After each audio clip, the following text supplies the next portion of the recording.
हमारे खुदावंद यीशु की अंजील मुक़द्दस मत्ती के मुताबिक उसका 16वां बाब 13 से 19 आयत तक। जब यीशु कैसरिया फिलिप्पी के इलाके में आया तो उसने अपने शागिर्दों से ये पूछा कि लोग इब्ने इंसान को क्या कहते हैं।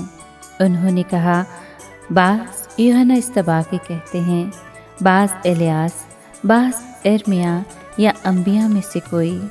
उसने उनसे कहा, मगर तुम मुझे क्या कहते हो? शमौन पतरस ने जवाब में कहा कि तू अल मसीह है, जिंदा खुदा का बेटा। तो यीशु ने जवाब में उससे कहा, मुबारक है तू शमौन बरयोना, क्योंकि ये बात जिस्म और खून ने नहीं बल्कि मेरे बाप ने जो आसमान पर है तुझ पर ज़ाहिर की है। और मैं तुझसे कहता हूँ कि तू कैफा है, और मैं इसी कैफा पर अपनी कलीसिया बनाऊँगा, और आलम असफल के दरवाज़े इस पर गालिब न आएंगे। और मैं आसमान की बादशाही की कुंजियाँ तुझे दूँगा, और जो कुछ तू ज़मीन पर बांधेगा वो आसमान पर बंधा रहेगा, और जो कुछ तू ज़मीन पर खोलेगा वो आसमान पर खुला रहेगा। पाक कलाम के पढ़े और सुने जाने पर खुदावंद की बरकत हो, खुदा का शुक्र हो। अजीज़ दोस्तों, आलमगीर कलीसिया 29 जून को मुक़द्दस पतरस और मुक़द्दस पौलुस की ईद मनाती है।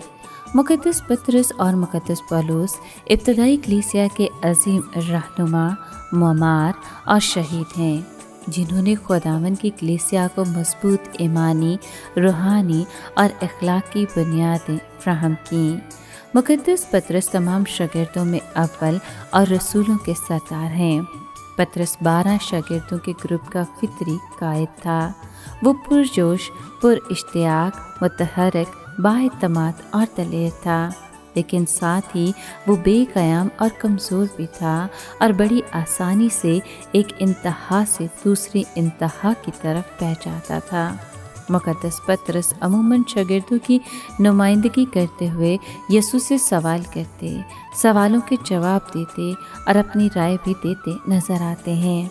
उन्हें खुदावंद यीशु ने अपनी कलीसिया की चौपानी के लिए मुंतखब किया। कहा कि मैं तुझसे कहता हूँ कि तू कैफा है, और मैं इस कैफा पर अपनी कलीसिया बनाऊँगा, और आलम असफल के दरवाज़े इस पर गालिब न आएंगे, और मैं आसमान की बादशाही की कुंजियाँ तुझे दूँगा, और जो कुछ तू ज़मीन पर बांधेगा वो आसमान पर बंधा रहेगा, और जो कुछ तू ज़मीन पर खोलेगा वो आसमान पर खुला रहेगा। मुक़द्दस पौलुस गैर कौमों के रसूल कहलाते हैं। वो एक लासानी, मुबल्लिग और मुंतज़िम थे। खुशकिस्मती से पौलुस रसूल की ज़िंदगी में उस ज़माने के 3 अहम अनासर यानी यूनानी सकाफ़त, रोमी शहरियत और यहूदी मज़हब शामिल था।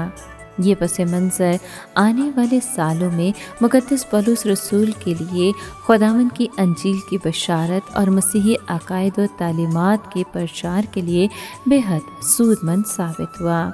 मसीहियत के आगाज़ में पौलुस रसूल मसीह के पैरोकारों के मुखालिफ थे और मसीहियत को पसंद न करते थे।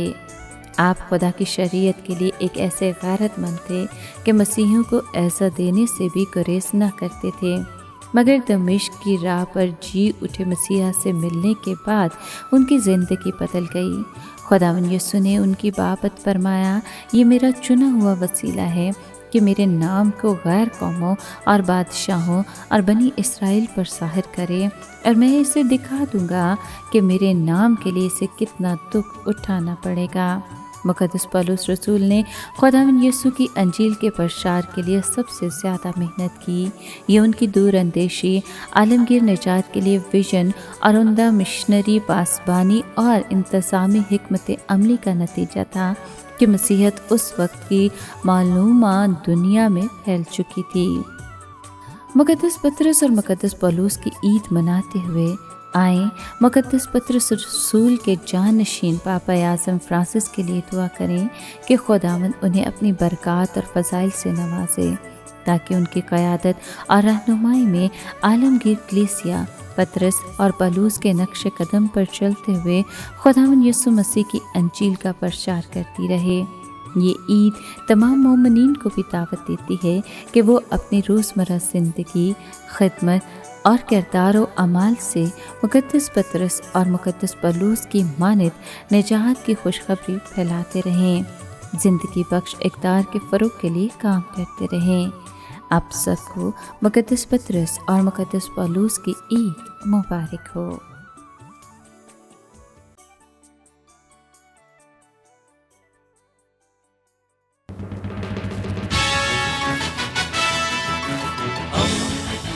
دوستی کا پیمبر، ریڈیو ویریتاس ایشیا۔